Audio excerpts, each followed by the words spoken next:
BN update आपण मानव सेवा प्रवासी श्रमिक और ग्रामांचल गरीबों को 2 ओला रंधा खेत देवे सरकार। जिलापाल को चिठी लिखिले रिलीफ कमिशनर। लॉकडाउन समय राज्य बाहर आसीथिबा श्रमिक और गरीब एवं असहाय को दिन को 2 ओला रंधा खेत देवा निष्पत्ति करछन्ति। आज एने राज्य सरकार पक्षर स्वतंत्र रिलीफ कमिशनर तथा अतिरिक्त मुख्य शासन सचिव प्रदीप जेना समस्त जिलापाल को चिठी लिखिं। नंबर 2 एलपीजी वितरण कर्मचारी कोरोना संक्रमण हो मृत्युवरण कले परिवार को मिल 5 लाख। एलपीजी सिलिंडर वितरण बेले कोरोना संक्रमण जनित मृत्यु हेले संपृक्त कर्मचारी परिवार को 5 लाख टंकार सहायता मिल। ए संपर्क तेल company Indian oil, Bharat petroleum और हिंदुस्तान पेट्रोलियम घोषणा करिसेंति। कंपनी मानकर एही निष्पत्ति केंद्र पेट्रोलियम मंत्री धर्मेंद्र प्रधान स्वागत करिसें। Number 3 corona update.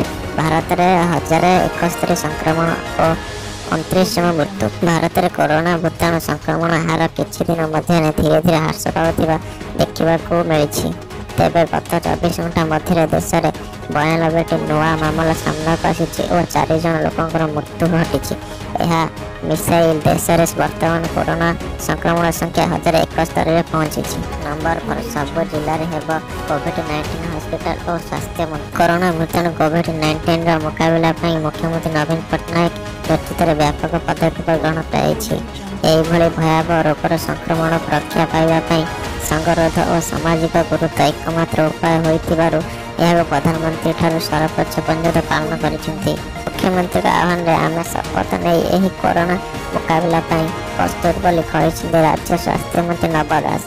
राज्य सब जिला कोविड हॉस्पिटल स्थापन मुख्यमंत्री निर्देश देइथिबारु राज्य स्वास्थ्य विभाग यह गुरुत्व देइछि। सेथिपय विभिन्न घर हॉस्पिटल सहयोग यही हॉस्पिटल मानक युद्धकालीन भित्ति हेबाकू जाउथिबा मंत्री श्री दास कहछन। नंबर 5 कोरोना रे आक्रांत अमेरिका गायक जो डेविंग को मृत्यु। अमेरिका रे कोरोना अनायत हो पड़िछि। देश में वर्तमान सुधा 1,42,000 अधिक लोक एही महामारी भूताणु रे आक्रांत होइछन्ति।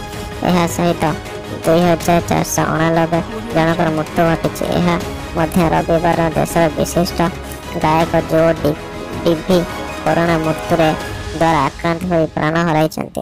जो मृत्यु देशर संगीत महल शोका छाया खेलाई देछि। ग्राम पुरस्कार विजेता जो कोरोना रे आक्रांत होइथिबा नै गत शुक्रवार दिन इंस्टाग्राम में सूचना देइथिले। नंबर 6 अक्षय कुमार पर साहाय्य हाथ बढ़ाइछन्ति कार्तिक आर्यन।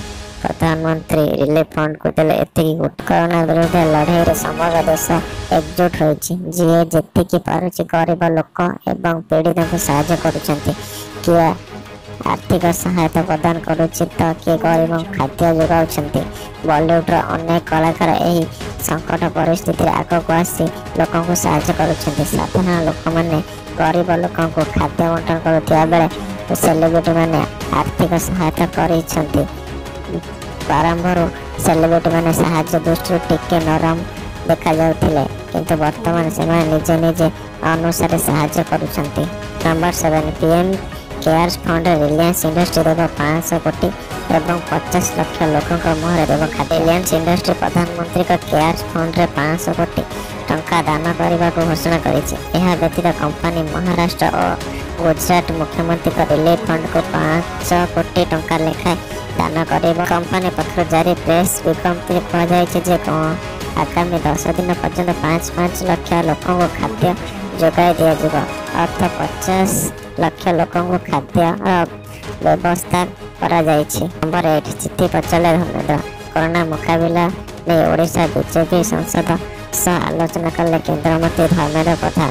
तालाबंद समय गरीबों खाद्य समस्या समाधान करने को वीडियो कन्फर्मेशन कले आलोचना। नंबर 9 रिलायंस जिओ घोषणा। एबे एटीएम रे फोन रिचार्ज। रिलायंस जिओ घोषणा करछे यूजर एटीएम रो मोबाइल रिचार्ज करें। कंपनी कही जिओ सिम यूजर निजर निकटस्थ एटीएम रे फोन रिचार्ज करें। रिलायंस जिओ सर्विस मोट 9 बैंक सह राजीनामा कर स्टेट बैंक ऑफ इंडिया मध्य सामिल। उल्लेखयोग्य समग्र देश में एसबीआई एटीएम सर्वाधिक रही।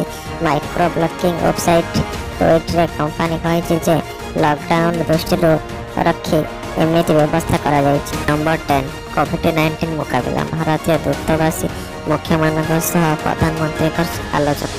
प्रधानमंत्री नरेंद्र मोदी सोमवार अपराह्न सारा विश्व में भारतीय दूतावासी एवं उच्चायुक्त गुड़िक मुख्य सहित वीडियो कॉन्फ्रेंस जारी आलोचना कर प्रथम थर पर सारा विश्व में भारतीय उच्चायुक्तों सह अनुष्ठित होता कॉन्फ्रेंस विश्व महामारी कोविड-19 मुकाबला नहीं आलोचना कर। नंबर 11 बोला जीवजंतु लगी नवीन सरकार कोरोना सहायता 18 दिन दिज्व खाद्य। कोरोना जनित लॉकडाउन बोला जीवजंतु खाद्य अभाव जनित गुरुतर संकट सम्मुखीन होती तेणु राज्य सरकार सोमवार 54 लाख टंका सहायता घोषणा कर। राज्यर सहरांचल एभली जीवजंतु को आहार जोगाई अर्थ व्यय है। सरकार सहरांचल मानक 18 दिन पर्यंत बोला जीवजंतु खाद्य बाबद को नगर निगम को यही अर्थ प्रदान करेंगे। नगर निगम मैंने रास्ताघाट उन्नत बुलूथिबा कुकुर बिलाई गोरु और षंढ आदि को प्रत्येक खाद्य जोगाई देवे। एथिलागि भुवनेश्वर निगम को 18 दिन लगी 20 लाख टंका मंजूरी होइछि।